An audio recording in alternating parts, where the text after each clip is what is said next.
When we heard that Mr. Trump would be in Portsmouth, we thought it was important for people who are concerned about an increasing level of racism, intolerance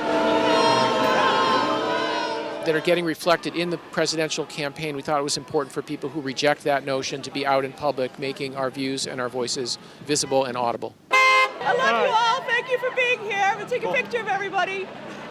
Insincere, stupid, racist, bigoted, beyond the pale of anything that a presidential candidate should be saying. We ask for your cooperation with the police and the Secret Service. So I'm here to say that hate won't grow on granite.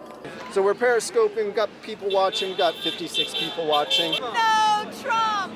It's really exciting to see everyone out here and all the energy and people standing up and speaking out against this person who stands for nothing more than hatred.